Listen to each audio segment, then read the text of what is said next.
Super Saravana stores. Tamil Nadu சட்டமன்ற தேர்தல் களம் சூடுபிடிக்க தொடங்கிவிட்டது.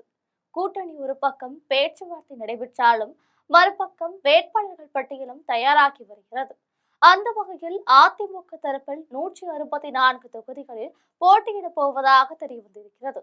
இது மட்டுமல்லாமல் எந்தெந்த தொகுதியில் யார் யார் போட்டியிடுகிறார்கள் என்கிற வேட்பாளர் பற்றிய விவரங்களும் தெரிய வந்திருக்கிறது. அதிமுக ஐடி விங் அமைப்பிலிருந்து இந்த தகவல் வெளியே கசிந்திருக்கிறது. இது பற்றி ஜெம் தொலைக்காட்சி வழங்கும் சிறப்பு செய்தி தொகுப்பை இப்போது பார்க்கலாம்.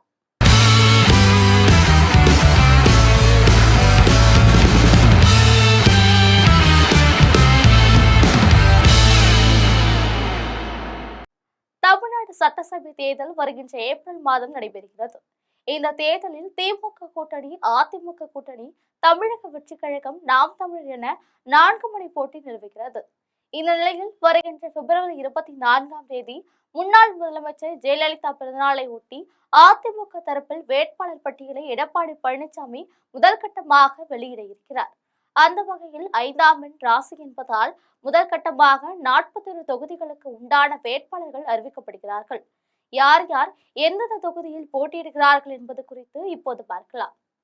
அதிமுக பொதுச் செயலாளர் எடப்பாடி பழனிசாமி எடப்பாடி தொகுதியில் போட்டியிடுகிறார். KP முனுசாமி வேப்பனஹள்ளி தொகுதியில் போட்டியிடுகிறார்.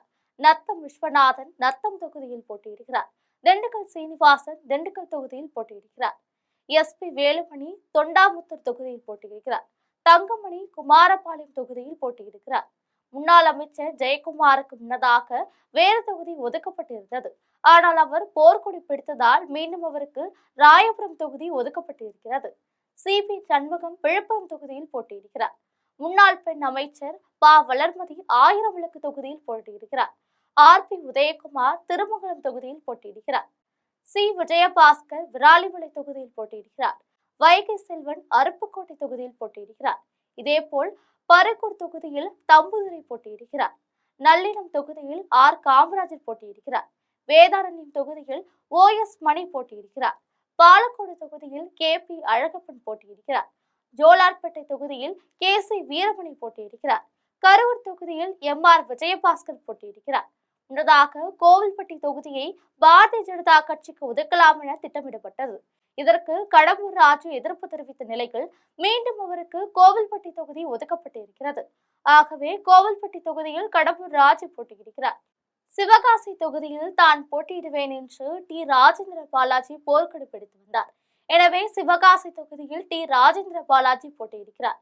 மேட்டுப்பாளையம் தொகுதியில் AK செல்வராஜ் போட்டியிடுகிறார். கிணத்துக்கடவு தொகுதியில் தாமோதரன் போட்டியிடுகிறார். மதுராந்தகம் தொகுதியில் மரகதம் குமாரவேல் போட்டியிடுகிறார். இது தனி தொகுதியாகும். தாம்பரம் தொகுதியில் சிட்லப்பாக்கம் ராஜேந்திரன் போட்டியிடுகிறார். கலசப்பாக்கம் தொகுதியில் அக்னி கிருஷ்ணமூர்த்தி போட்டியிடுகிறார். ஆரணி தொகுதியில் சேவு ராமச்சந்திரன் போட்டியிடுகிறார். உடுமலை தொகுதியில் உடுமலை ராதாகிருஷ்ணன் போட்டியிடுகிறார். ஒசூர் தொகுதியில் P பாலகிருஷ்ணா ரெட்டி போட்டியிடுகிறார். பவானி தொகுதியில் KC கருப்பண்ணன் போட்டியிடுகிறார். சிவகங்கை தொகுதியில் PR செந்தில்நாதன் போட்டியிடுகிறார். உத்தரமேரூர் தொகுதியில் வாலாஜபாத் கணேசன் போட்டியிடுகிறார். ஸ்ரீபெரும்புதூர் தனி தொகுதியில் மதனந்தபுரம் K பழனி போட்டியிடுகிறார். சோழிங்கநல்லூர் தொகுதியில் KP கந்தன் போட்டியிடுகிறார். சாத்தூர் தொகுதியில் RK ரவிச்சந்திரன் போட்டியிடுகிறார். ஆவடி தொகுதியில் S அப்துல் ரஹீம் போட்டியிடுகிறார். விருதுநகர் தொகுதியில் R வரதராஜா போட்டியிடுகிறார். இதேபோல் காட்பாடி தொகுதியில் SRK அப்பு போட்டியிடுகிறார். வாணியம்பாடி தொகுதியில் கோ செந்தில்குமார் போட்டியிடுகிறார். திருப்பத்தூர் தொகுதியில் டாக்டர் திருப்பதி போட்டியிடுகிறார். இதை தவிர கடைநல்லூர் தொகுதியில் முன்னாள் அமைச்சர் செந்தூர் பாண்டியனின் மகன் சிட்டிங் MLA குட்டியப்பா என்ற கிருஷ்ணமுரளி போட்டியிடுகிறார். திமுக தரப்பில் இந்த தொகுதி முஸ்லிம் கட்சிக்கு ஒதுக்கப்பட்டிருந்தது. திமுக தரப்பில் முபாரக் இந்த தொகுதியில் போட்டியிடுகிறார்.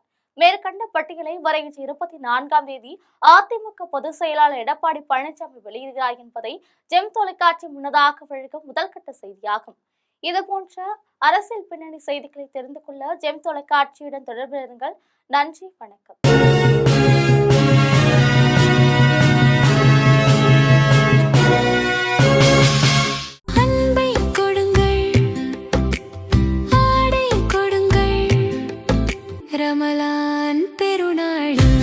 Super Saravana stores.